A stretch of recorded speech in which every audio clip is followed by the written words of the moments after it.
ang kasaysayan ng parokya ng San Agustin ng Pinamalayan Oriental, Mindoro. Ang simbahan ng Pinamalayan ay nagsimula noong ika-17 siglo na mga paring Recoletos ay nagtatag ng misyon bilang ikalawang distrito ng Ecclesiastical ng Nawan. Ito ay sinabing itinayo sa lumang bayan hanggang sa ilipat ang bayan noong 1914. Naging sakop din ito ng parokya ng Pola sa ilalim ng pamamahala ng Diocese ng Lipa, Batangas. Noong taong 1935, ang mga misyonero ng Society of the Divine Word ang humalili sa pangangalaga ng simbahan ng Mindoro.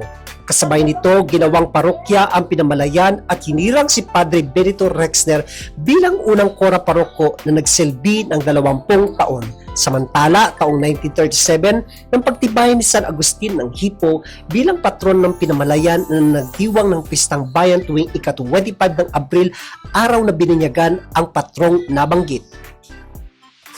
Nang umalis si Padre Rexner, walang permihang paring na italaga sa Pinamalayan.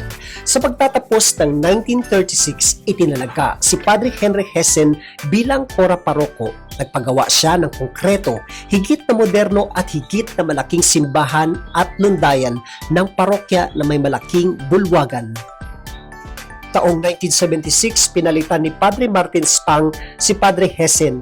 Ngunit sa kasawiang palad, siya ay namatay sa isang aksidente noong Pebrero 4, 1986. Kung kaya't itinalaga si Padre Nestor Adalia na naging kahalili niya bilang kora paroko.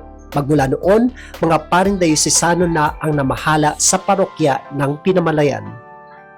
Bakit nga ba si San Agustin ang patron ng Pinamalayan?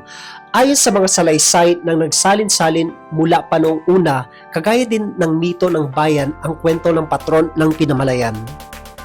Noong panahong iyon, ang mga lumang estatwa o imahe ni San Agustin ay dinala ng isang galyon na nagmula pa sa Mexico at napadpad sa isang dalampasigan na ngayon ay lumang bayan.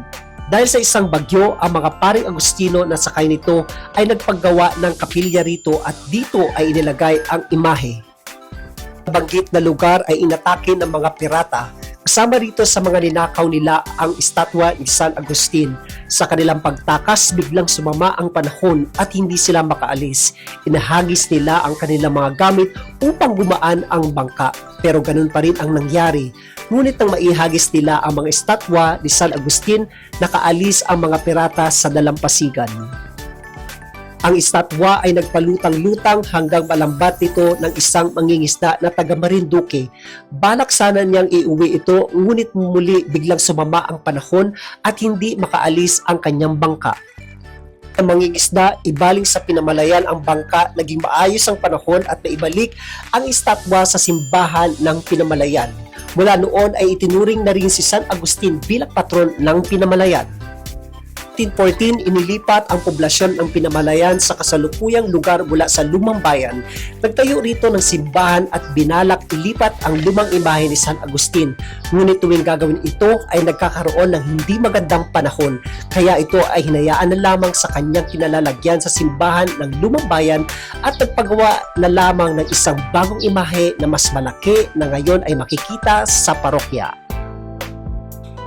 At yan ang maikling kasaysayan ng parokya ng San Agustin ng Pinamalayan Oriental, Mindoro. Thanks for watching!